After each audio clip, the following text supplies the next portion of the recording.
Hello, it is time for another edition of Michael's Record Collection, and I'm very happy to have with me today multi-instrumentalist and composer Rachel Flowers, who has a brand new album out that came out on October 1st called Bigger on the Inside. Rachel, thank you so much for your time today. You're welcome. How are you doing? I'm doing great. Where are you in the world? Are you still in Oxnard, California? Yep, still in Oxnard. Okay. So the new album just came out, and it's something I'm definitely interested in talking to you about. I listened to it again today. It's a great release, and we'll Thank talk you. about it a little bit more in a bit. But I want to start with your background hmm for people who are not maybe familiar with your music. You Yeah. began classical piano training at age 4, so that makes me curious hmm whether or not you were exposed to pop or rock music at an early age, or if it was just pretty much classical and the pop and rock came later. Mm. Okay, so when I was very little, there was a whole lot of different music playing in my house. My mom and dad they're songwriters and guitar players and singers, and so my mom would play a lot of singer-songwriters and various people from James Taylor to Paula Cole to Sean Colvin. And then my dad would play a lot of guitar virtuoso music. So stuff from Joe Satriani, Steve Vai, Phil Keggy, uh, a lot of those players, Eric Johnson. And Hmm. then my grandma and grandpa would play me recordings of bands like Asleep at the Wheel. So is it like Western? Yeah, Western Yeah, Swing. Western Swing, which had some jazz moments in there. And then so and then when I was in my bedroom, uh, I would listen to the radio on a boombox, and I would be very fascinated by a lot of the various music from the hip hop stuff from artists like Lauryn Hill, Hmm. singing and rapping, which at the time I had no idea that that was one person. I thought it was two people.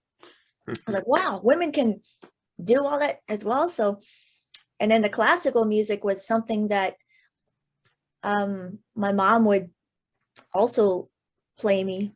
I can't remember what was it. I think my mom wanted to make sure that I had a musical education in a lot of the classical background to expand on the music that I was listening to. And it was pretty cool to have classical piano lessons and listen to various music from composers like Bach, Beethoven. My favorite was Debussy, the impressionistic, dreamy stuff. Hmm. Rachmaninoff was another favorite uh, um, in terms of just compositions and beat sound. And so, yeah, it was pretty exciting. Yeah, it sounds like you had a very well-rounded musical education from your parents, so that's great. I know that something that if people just find you on Spotify that they might not realize is that you were visually impaired due to being born 15 weeks early. Is that right? Yeah, 15 weeks premature. Is that right? Hmm. Yeah. Yeah. Yeah, so as a father of a daughter, my daughter was born 5 weeks prematurely, and I cannot imagine what your parents went through because what we went through was bad enough. I would imagine it was worse for them. Um, but so you began training, like I said, at age 4, classical piano, and it just the fact that you seem to have and from what I've seen in the videos and the movie, the documentary about your life, it seems like you have perfect pitch. You remember notes. Somebody can give you a note, you say what it is. It's Yeah. almost like since you were visually impaired, you have a superpower with your hearing almost. Yeah, it's pretty wild.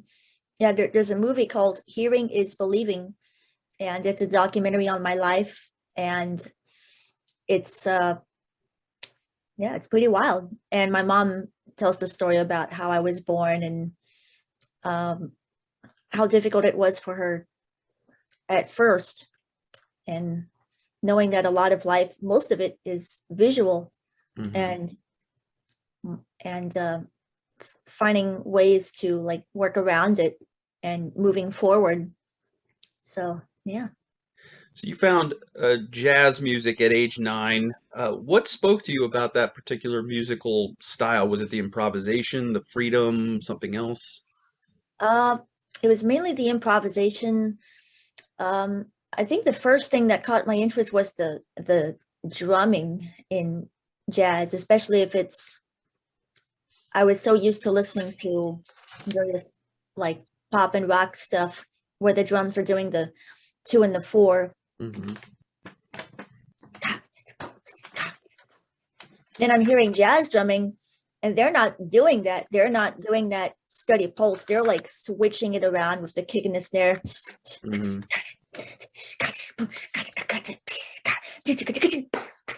And I was like, how did they keep it? How did they keep it going when they're like doing that?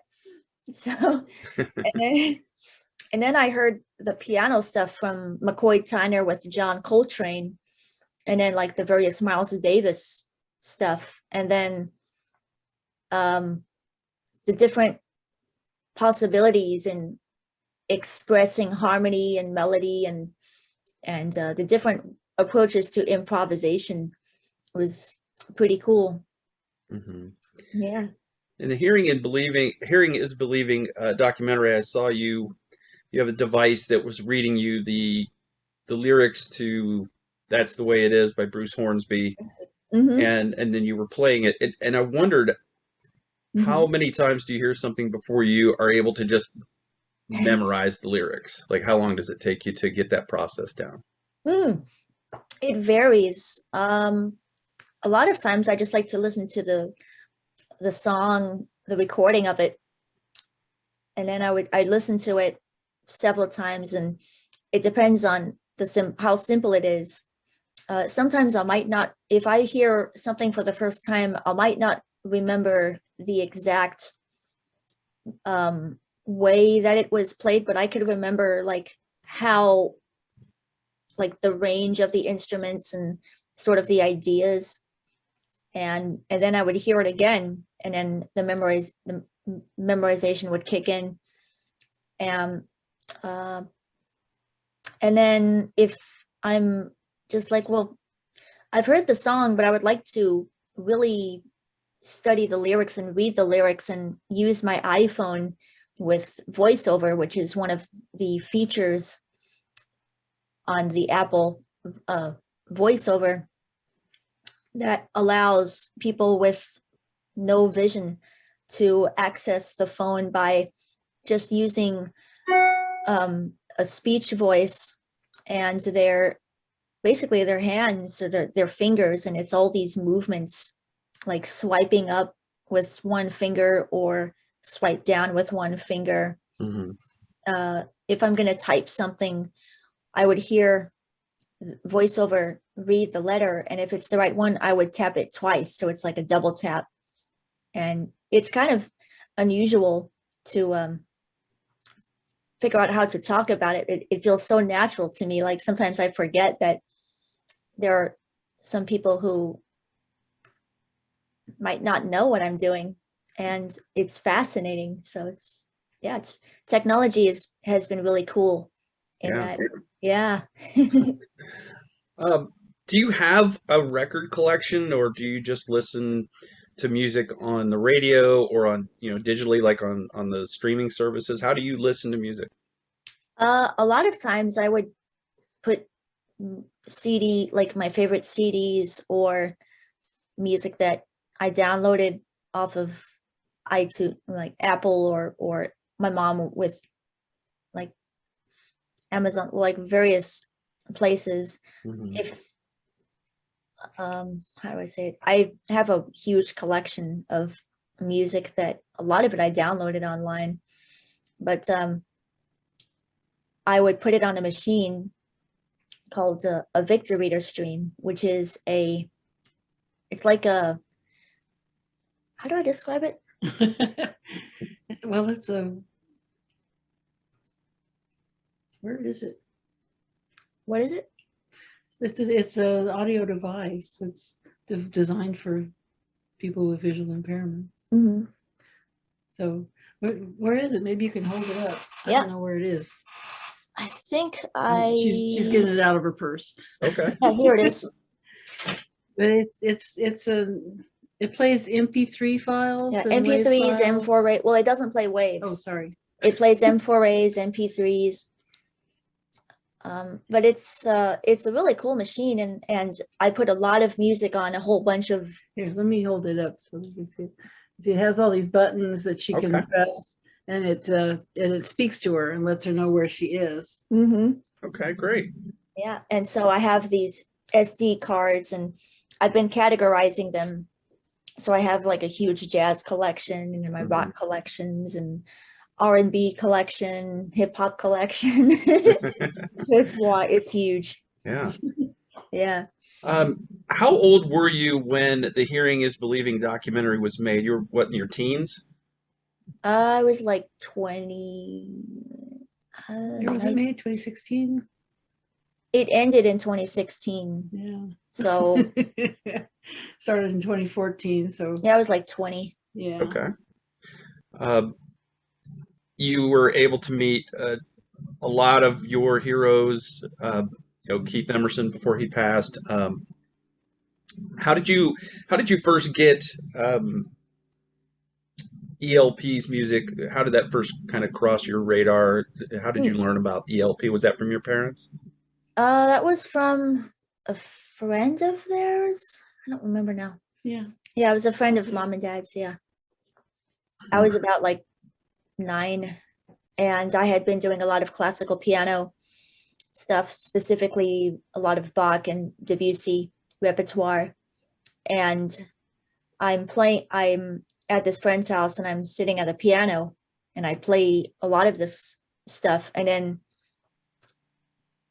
his name is McCrae, right? Yeah. Yeah. Yeah, it's McCrae. Yeah, it was McCrae. And he put on Trilogy, and it was the Endless Enigma. And I was hearing this and I was like, wow, they're doing like fugue type stuff, like the Bach thing, but it's wilder. And then they got the bells, and it's like they're like the synthesizers are like the horns or something. And then I hear the title track of Trilogy, and it gets to the first synthesizer solo, and I get this is when I was using tape recorders. Okay. It was like Bring you a drink of water. yeah. It was like it was like a Walkman or something. I don't remember. And I'm like, wow, what? I couldn't verbalize it, but in my head, I was thinking, wow, what is that sound? It's like this synthesizer, because I've heard synthesizers in more textured stuff like Kraftwerk, and like my Uncle Lonnie would play me Kraftwerk, so a lot of the electronic music stuff. But to hear the synthesizer play stuff that like a trumpet play, like this is around the time I started getting into Miles Davis. So, well, this was before that, but I was like, wow, synthesizer can do all this cool stuff. This is neat. So yeah, that was how I started getting into Emerson, Lake and Palmer. Thanks. Frog your throats. I hear you. I get it. That's weird. Good, you could take a drink. Water. I was impressed with how you were able to join Dweezil Zappa on stage for Zappa Plays Zappa, and it seemed like with just a little quick rehearsal, you were able to just step right in front of a big crowd and have this, amazing performance. Yeah. Did you first meet Dweezil at the NAMM show, or did you meet him prior to that? At the NAMM show. Okay. Mm-hmm. And so how many times did you actually rehearse with the band? I think it was once. It was very brief. Mm-hmm. We just talked through it, and Dweezil's like, if we end the solo by doing I might play a little phrase, da, da, da, da, da, da, I'm like, oh, cool. And then we can trade a few bars and like neat. We're doing Montana, and we traded off on guitars, so that was fun. Yeah, it looked like you were having a good time. Hmm. Playing with a band that studied the repertoire and really had that excitement. So yeah, it was Yeah. cool. So you recently played at Progstock in New Jersey. How did that go? That went really well. Um, that was really really cool. Um, Pretty cool experience. There was a real um, how do I just I can't get the words out. I'm not sure what you're trying to say. We had Help you. there was that the COVID safety things that made it easy to like I was very protected and like I wore my mask the whole time, but we were all like everyone was protected in the event, and it was just a lot of fun to play on stage again and play on that nice Fazioli piano, and then to have conversations with people.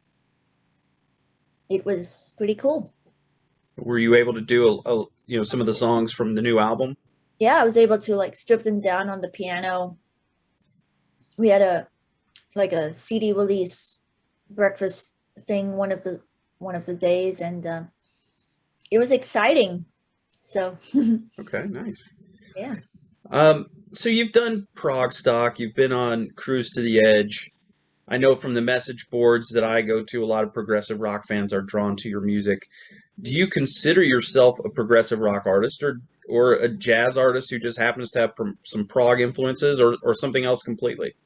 I don't really know. I like everything, so um, I don't really know. I think I don't really like to categorize just one thing. So I Hmm. like to see myself as like someone who just loves all kinds of music. So Yeah. like Frank Zappa, he did the jazz thing, he did the satire stuff, he did the classical thing. Yeah. So yeah. So you're just you. That's it. You're Yeah. just you. So your career has quite a bit of a family vibe to it. The other voice that people are hearing on the podcast is your mom, Jeanie Jeanie. Flowers. Yeah, there are other Flowers names in the credits. Your Hmm. brother did the artwork for the new album. Um, what is it like involving your family in your music career? It was pretty cool.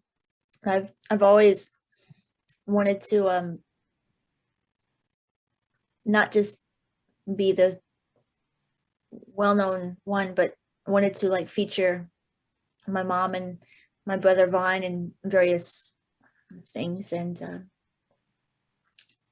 yeah, Yeah, pretty cool. yeah. Hmm. So I wanted to ask you, when you're not doing a show, you're just home.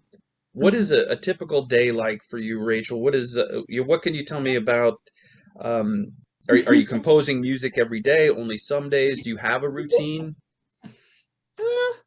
It kind of varies. A lot of times I would listen, like if I'm kind of stuck on something, I would listen to something that I hadn't really discovered much of. Or other times I would just listen to something that I have listened to for a long time and hear it with a whole new set of ears. Um, Yesterday, I've been wanting to check out Donny Hathaway more and check Hmm. out his music. I'd listen to stuff on YouTube and I would really focus on the singing, the piano, the harmonies, the control in the vocal. And then I would write something or take a song that I really like and sort of do it in that style and see how close I can get and just have a lot of fun. And other times I would compose a song.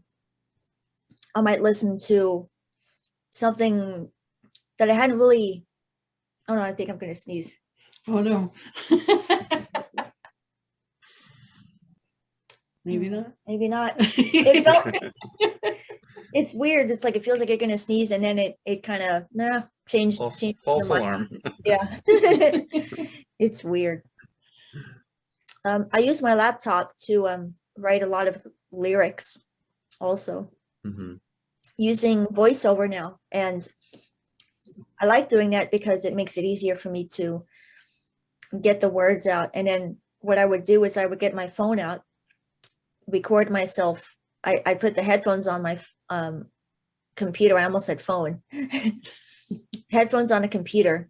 So then I can just make a vocal guide, like a vocal draft for an idea. And then later on, once I have the lyrics memorized, I get to sort of the recording space in the bedroom with my computer and keyboards from Nord and Korg, and then my basses and guitars, flute, microphones, and all that, and then record the song. And yeah. A lot of composing then. Let's talk about your album, Bigger on the Inside. This is famously a recurring line from the Doctor Who television series. Did the title come from that, or is it from somewhere else? Yeah. Doctor Who. Big Doctor Who fan? My mom loves Doctor Who. All right. Yeah. On this album, you played all the instruments yourself? Yep.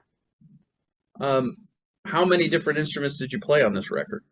Oh man, the keyboards, the bass, guitars. This one I didn't play flute. I played flute on my first two albums, Listen and Going Somewhere, but not on Bigger on the Inside. Okay. Yeah. There are drums and horns. Are those canned drums and horns then? Or are they samples? They're samples played live on the keyboard. Okay. They sound terrific. I mean, it was difficult to tell. I love listening to drummers. Like I've been mimicking drummers since I was very little on synthesizers that had drum sounds. I would listen to Rush, for example, and I'd hear the camera eye, and there was this one section, I can't remember what time in the song. It's after the first time the band does that. They're focusing, shopping the city. And then the next part, when it goes back to sort of the intro section. Yeah. And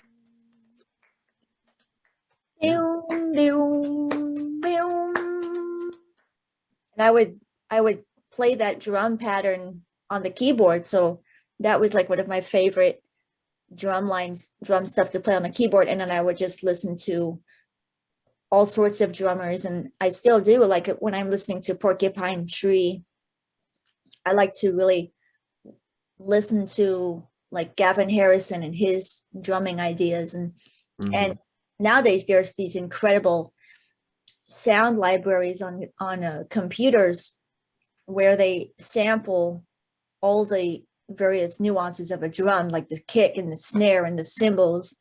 And so it allows me to think more like having a live drummer in the room kind of a thing. And it's just been a lot of fun. So yeah, it's you're hitting all my favorites with Rush and Porcupine Tree, Neil Peart and Gavin Harrison, some of my favorites there. So yeah, you also sing on this album, obviously. And I wanted to ask you, who inspires you as a singer? Do you have vocalists that you sort of hold up as influences on your approach to vocals? There's a whole bunch. I think the first one would be Gretchen Parlato. She's a jazz singer, a very current jazz singer. And Esperanza Spalding. Those are my favorite contemporary jazz singers. For this album, I was sort of thinking of a little bit of this and that. John Mayer, Paula Cole, Stephen Wilson, gosh,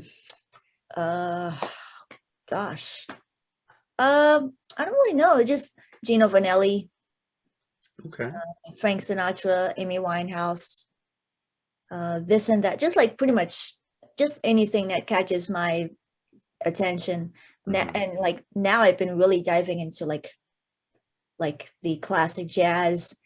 That's going to be for future albums, with like influences from people like Ella Fitzgerald, Dinah Washington, maybe Donny Hathaway, maybe I don't know, just whatever catches my attention. So it's just fun. Yeah. So your first song on the album is AB. It's you released this as a single. It's got a tremendous groove to it, an instrumental track, very jazzy electric piano over this great bass groove. This, from what I understand, this song's inspiration came to you on Cruise to the Edge, hearing Adrian Belew's set. Is that true? Yep. Yeah, it was pretty cool. I was hearing Adrian Belew, and he had, who was the bass player? The female bass player? Julie Slick, is that her name? I can't remember. Julie something. And it was just a really cool show. And after the show, I got back to I was in was it a cabin? Yeah. Yeah, I was in a cabin. Feels like years now of this pandemic. But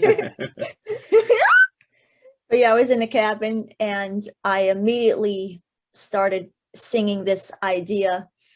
And I had my Victor Reader stream out, and I sang it. I forgot if I was either brushing my teeth or what, but I was just out of nowhere hearing the start of this song. And then when I got back home, I got my Korg keyboard and started finishing the song. And I was thinking like King Crimson meets Snarky Puppy. Yeah. Yeah. Yeah. That's great. Snarky Puppy is one of my favorite instrumental fusion type bands. They're like very symphonic, and they're pretty cool. So, well, it sounds like you have listened to just about everything. Not much gets past you, I think. So we go to Take Me Away is the first of three epic pieces on the album. It starts off with this really sort of a church organ, Rick Wakeman-y bit. Is that what inspired that opening, or was there something else you had in mind? I was actually thinking, I love Rick Wakeman. I was actually thinking of the band Ambrosia, like their early stuff, like Somewhere I've Never Traveled, the first album, the second album. Cowboy Star. Yeah, Cowboy Star. There's that interlude in Cowboy Star, that's that pipe organ kind of section in it. So I was sort of thinking of that. Actually. Yeah, it's been a long time since I've heard the early Ambrosia stuff. That's really cool. Your vocals are very ethereal in this song. You have some Keith Emerson type stuff in here as well. What else was kind of going through your mind for this song? I was thinking of I think I was listening to Alan Parsons Project, the Tales of Mystery album in Imagination. Yeah. And the version that I've heard is it's like the remix version. So it's not the original mix. It's like a remix with like the 1980s remix. So it's the same music, it's just mixed differently. But I would love to listen to the original mix, because my brain is like, I'm able to spot like, yep, that's the 70s mix, and that's it. Because the 80s, they had the gated reverb on the snare, like that big arena sound. And then like the 1970s, the drums were more almost dry at times. Yeah. And then I was also listening to Focus, like their Hamburger Concerto album. What else? I'm trying to think of what else. Various musicals like Jesus Christ Superstar. Trying to think of what else. Just like I think I was also listening to some Kelly Clarkson as well. Yes, of course, with like Close to the Edge, um, with the organ kind of a thing, a little bit. Yeah. Yeah. So I wanted to ask you about your vocals in here because you took there's a lot of harmonies throughout the album. What was your approach to recording the vocals? How many layers were you wanting to go? Did you want to do two versus three? What went into your thought process on vocals? I think I was like, for the really big sounds, a lot of times I would probably do like 2 sopranos on the left, 2 sopranos on the right. Same with the altos, the tenors. I don't really remember. Like 12 tracks. Like 12 plus, tracks. plus the lead. Yeah, the lead. Well, a couple leads because one of them is harmonized. And then I just like to bounce them into like all the background vocals. I like to bounce them in a single audio track so that way I can mix it better and stuff like that. So you also do all your own mixing and producing on this? Yeah. Yeah, I'm doing it with some really, really old technology on for the blinds on the computer. So yeah. Track 3 is Too Much. You have this very delicate opening, and that part later returns in the song. It's got a great harmony vocal. And then it's got this line that's repeated. It's too much for me to take. It's repeated Yeah. almost like a mantra rather than a song chorus. What were you kind of going for with that? Yeah, that's I don't really know. I think I just liked the sound of a simple idea that just sounded is this what I was getting? I think I was wanting to say something about Take Me Away that just immediately popped in my mind.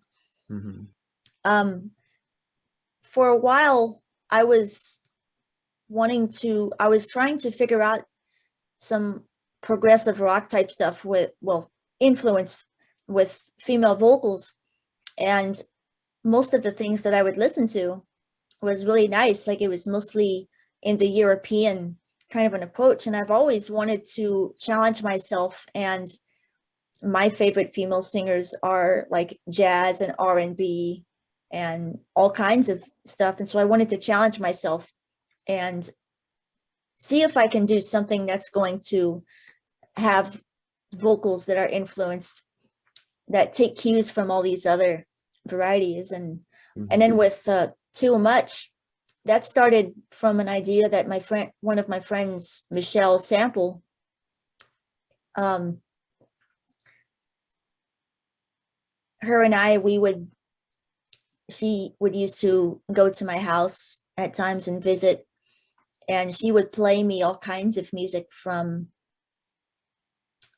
Arcade Fire to, what was it? Franz Ferdinand, The Killers, like a lot of the indie rock type stuff. And she would write all sorts of different conceptual ideas. She's like a huge Marillion fan also. Okay. So I can relate to that. Yeah, so she's the one that introduced me to Marillion with the Steve Rothery and like the original lineup and the new lineup. So it's pretty fascinating to hear the evolution and stuff like that.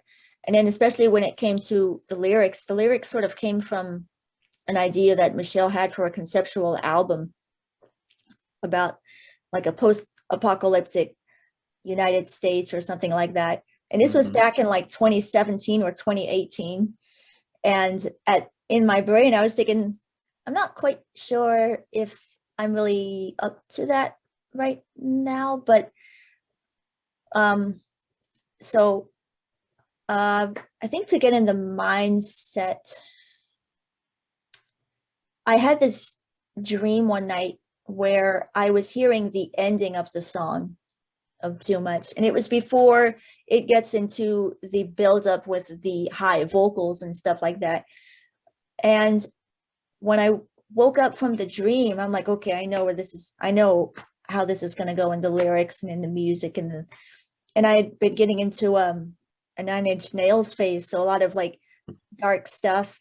But the thing that I was very fascinated by while listening to Nine Inch Nails and um, like Porcupine Tree, listening to the sound design, the way that vocals and lyrics and instrumentation, the way that it can just build in so many different ways. And so I wanted to write some lyrics that would be very simple.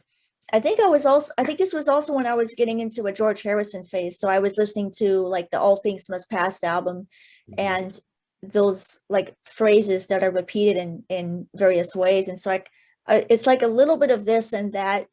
I wanted to like challenge myself and see what I could do with just playing around with a simple idea and just build on it. And sort of like with jazz, taking a thought and just exploring it, and like it could be very soft, it could be aggressive, it could be almost dark, it could be enthusiastic or whatever. So yeah, just having a lot of fun with that at the end of the day. Yeah, it sounds like it. So was there something in particular that was thematically too much for you to take at that point, or did you just like the phrase? I just liked the phrase. Yeah. Okay. Yeah. Just like Um, that's one of the fun things about listening to so many different styles of music. It could be about something personal, or it could just be about something that is like, well, it's like, it's just fun. yeah. So like getting into the mindset of something, really. Yeah. Yeah. Track four, Love Today Okay. is an interesting song. It's got the vocal is a bit Wilson Phillips-y, but it's also got all this intricate instrumental stuff going on underneath it, and then it builds in intensity, and it's kind of eh, we'll probably get more into it in a bit, but Cool. a lot of this album is cinematic, and I think for me, this is kind of one of those moments where it's a little bit cinematic because you've got this, really bright and harmonic vocals going on, and all this intricate stuff going on underneath it, and the build up is great, and it kind of just goes from there. It's just really the album is Mm. it Thanks.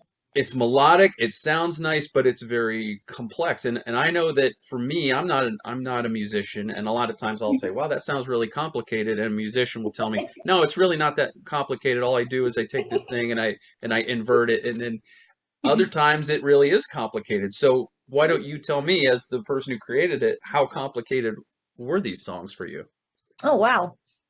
Yeah. I think most of these songs were surprisingly very easy. Um, it's it's so weird. I just thought of another idea when I was working on Too Much. Um, one time, I think one thing that I like to do is cover songs. Just a lot of times I would cover a song for an exercise to see how close I can get to like recreating the album, like the Hmm. record.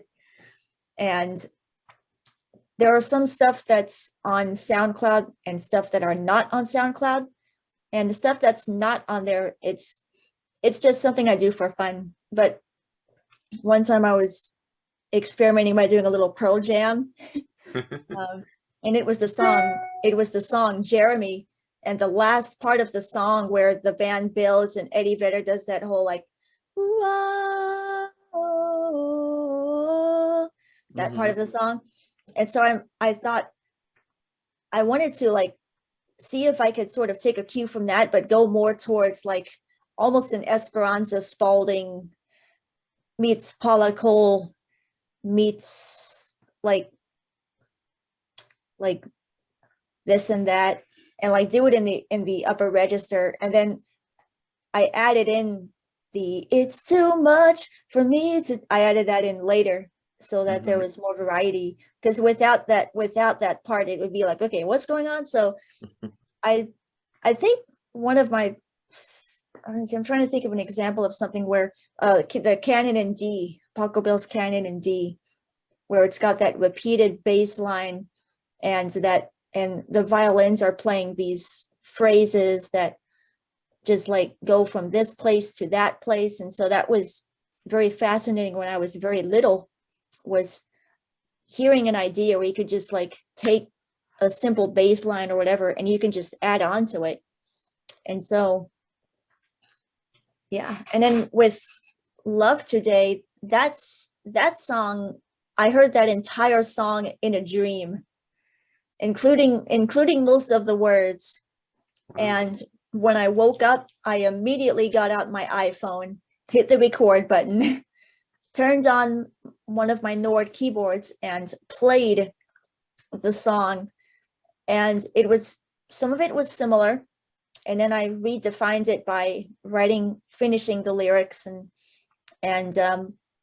recording it and stuff like that.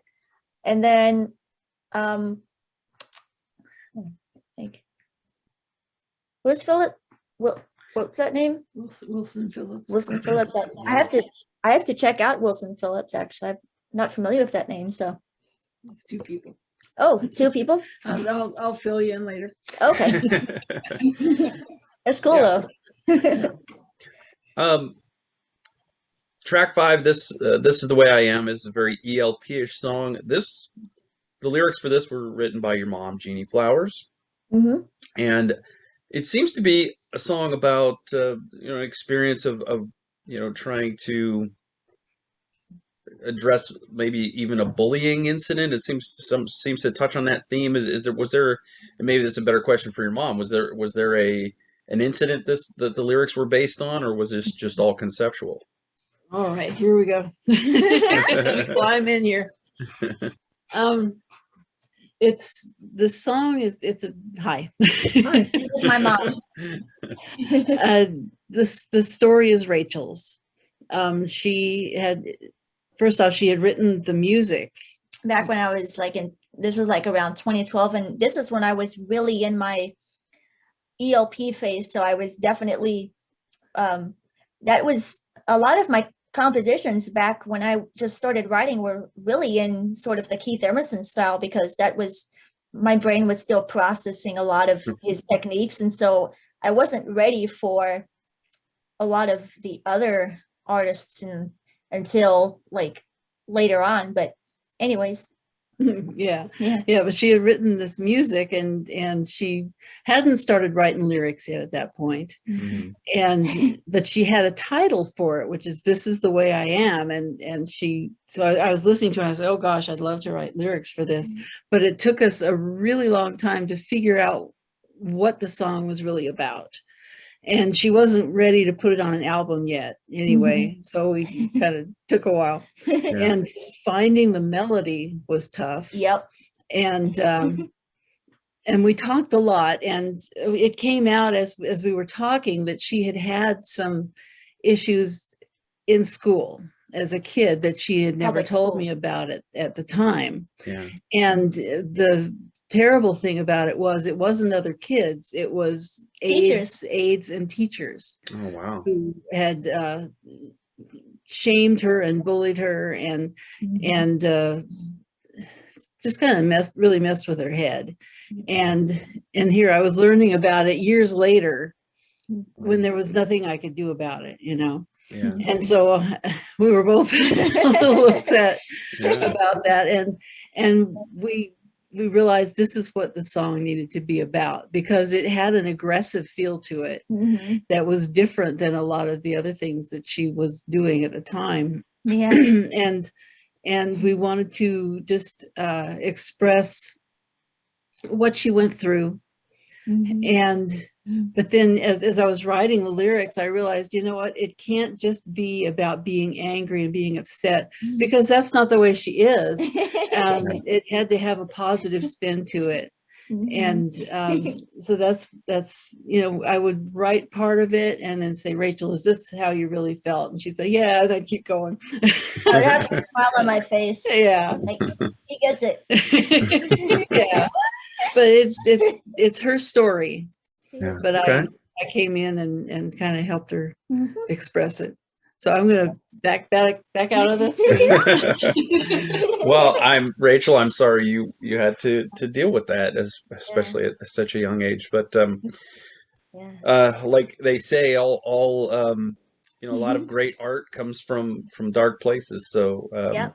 at least there was an end benefit about it. Mhm. Yep. Um, Track 6, The Darkness, the second of the big epics on the album. This one is very cinematic, very Mhm. film score-ish. Have you studied among the many things that you've listened to? Have you studied film scores or worked with people who specialize in that, or did it just come Mhm. naturally for you? Oh man, when I was very little, when Titanic was huge, what my brain was really into wasn't only the Celine Dion song, but it was the rest of the James Horner score Mm-hmm. and the way that the different melodies are used and the orchestration and mixing vocal with a French horn. I thought it was like a single instrument. I was like, what sound is that? And so I've always loved listening to film scores like the John Williams, the Howard Shore, like the Lord of the Rings. Yeah. Um, what else? What else? Well, Hans Zimmer, maybe. Hans Zimmer. Yeah. Yeah. I watch movies a whole lot. So when I'm watching movies, I'm always hearing the music in the background. And like now there's this incredible thing to watch movies with descriptive audio. So somebody would write a script like in between the dialogue in a movie, so that way people that can't see what's on the screen, they're telling the listener what's happening on the screen. And it's just really amazing now. But I would be hearing the music in movies a lot of times. I was just fascinated by how they get that gigantic sound, um, along with listening to soundtracks. So, but Yeah.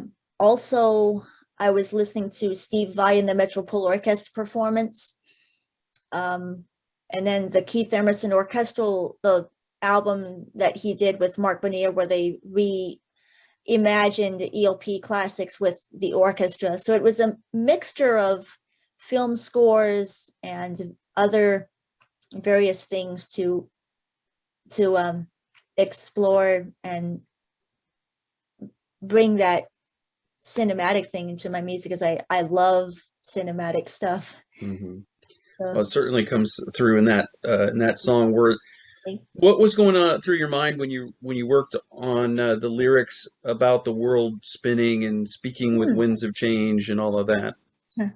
I don't know. I wasn't really thinking about anything. I just wanted to just write something like kind of like using my imagination, I guess, based because I had the music first and I just wanted to see if I can make up words that would match the tone of the music. I was listening to a lot of Dream Theater, so stuff like Okay. the Metropolis Part 2 scenes from a memory album, 6 Degrees of Inner Turbulence. I would listen to those.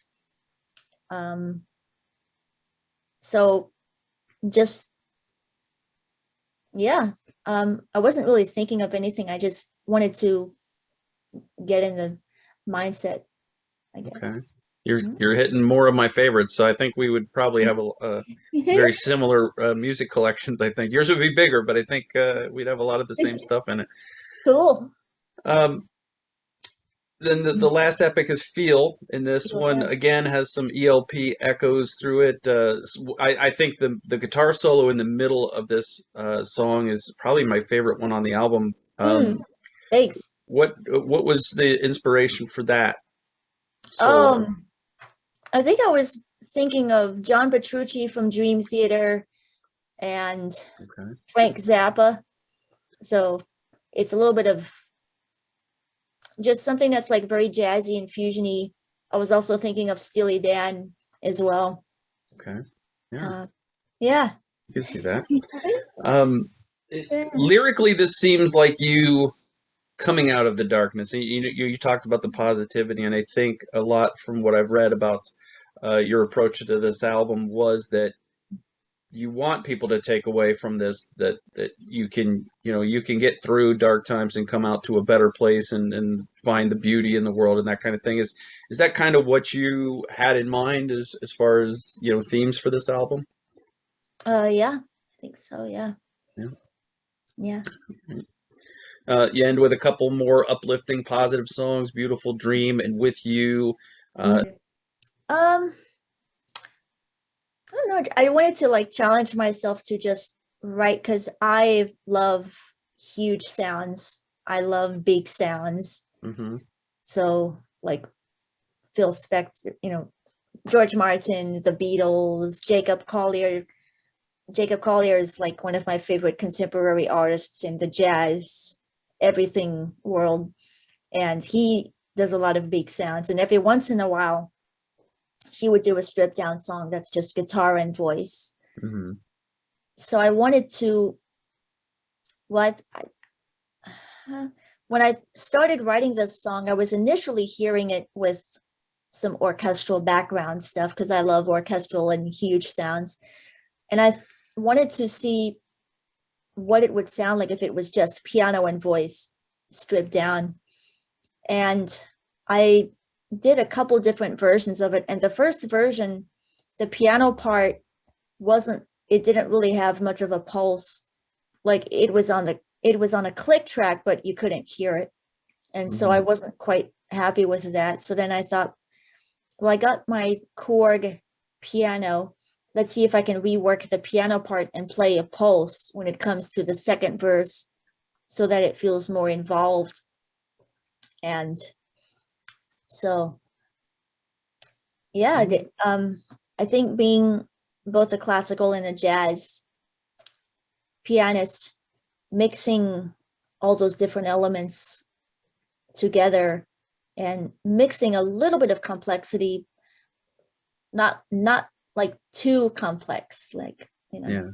but more in the atmosphere kind of. I would listen to a whole lot of Adele's 21 album, songs like Turning Tables or Someone Like You, like very piano driven.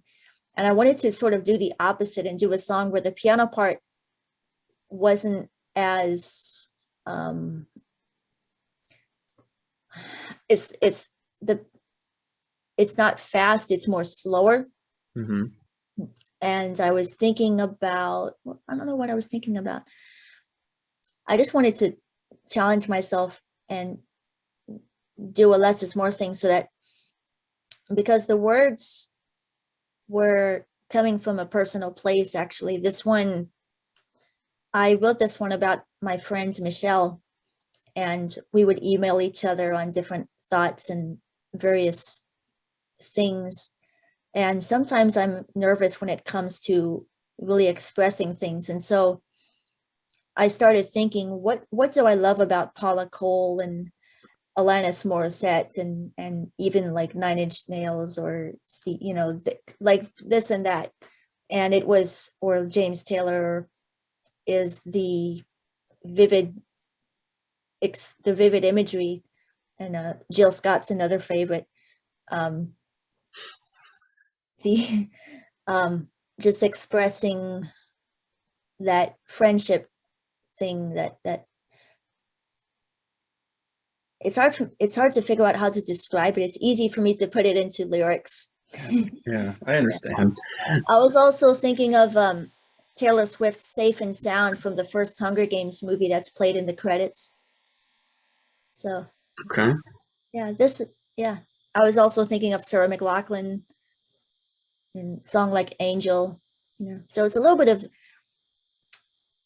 the that I think that's what was going through my mind, was the Sarah McLachlan stuff with the piano doing the less is more thing. So um with a hint of jazz harmonies thrown in at times. Yeah.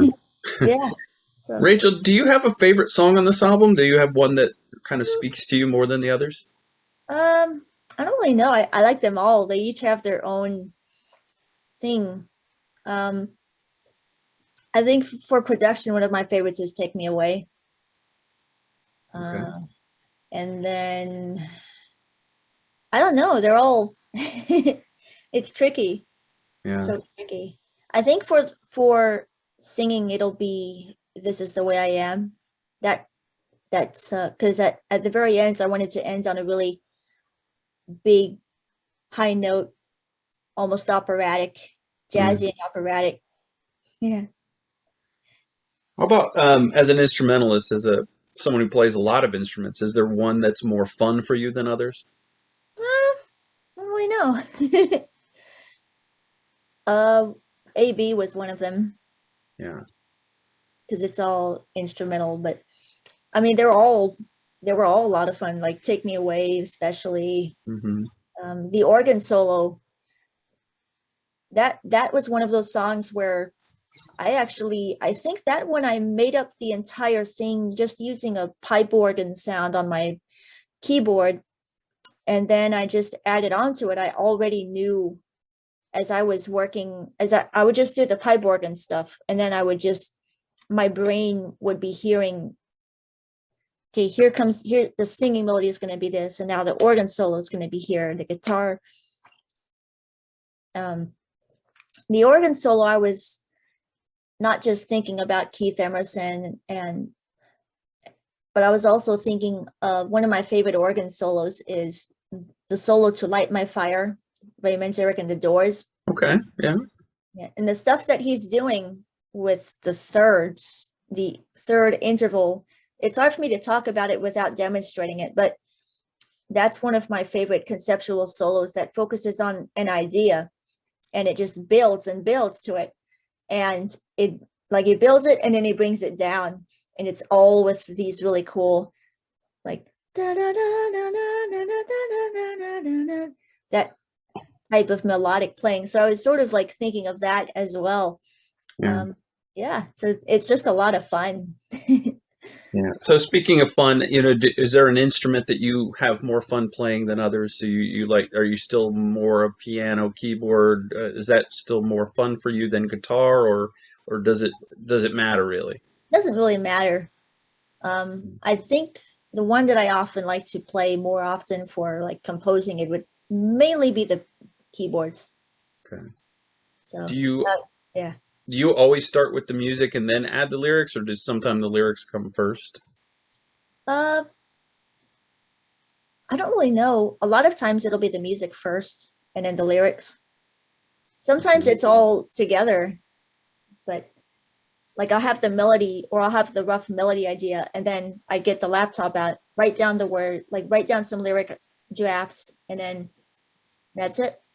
So How long did it take to put this album together from start to finish? I mean, I know I don't want you to count the time that you wrote the music for that one song years ago, but just from the time you started to work on this record to the time that you were able to put it out. oh man, it's so interesting. I began a whole lot of these songs back around like 2016 or 2017. And it's interesting because I would be working on some rock style songs, I'd work on some jazz style songs around the same time. And then my mom we would go through a certain order of songs, and I would say, okay, these are going to be the songs for this rock inspired album. And we would go through the songs, we would play around with the selection, the order, stuff like that. And then once I'm finally happy with it, it's right there. So Yeah.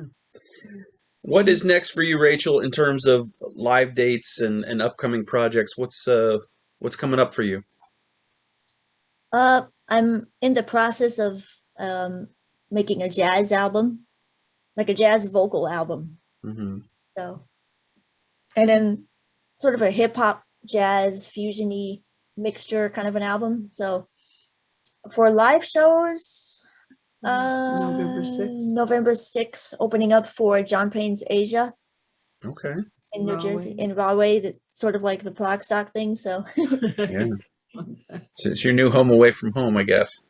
Mhm. I It's been a long time, but I interviewed John Payne a while back. He seemed like a really good guy, so Oh wow. I'm sure that'll be great fun for you. I The album is called Bigger on the Inside. It came out October 1st, and where's the best place for people to get the album? Is it through your Bandcamp, your Bandcamp. website? The Bandcamp. Bandcamp. Yeah. Okay. Bandcamp. Yeah. Where else can people find you online on social media and that kind of thing? Facebook, Facebook, Twitter, Yeah. SoundCloud, like a lot of those places. Spotify. All right. And you got your website is rachelflowersmusic.com. Is that correct? Yeah. Yeah. Yeah. All right. Rachel, it's been great talking to you about this album. I really enjoy it. I think that Thank you. a lot of progressive rock fans are going to like it. Jazz fans will like it. Classical fans will like it. It's got a little bit of everything in there, Yeah, and I hope it really does well for you. I've enjoyed learning about it. thanks. Thank you for your time. Thank you, Jeanie, for your time. You're welcome. Yeah. And I wish you guys the best of luck with this album. Thanks. That's it's so exciting to have this album in the world, and then also to hear various, I'm getting notoriety in various, was it magazines? Yeah. Yeah. Getting some reviews and getting some airplay on certain shows all across the world, and it's very exciting. So yeah. All right. Thank you so much for your time today. I really appreciate it. You're welcome.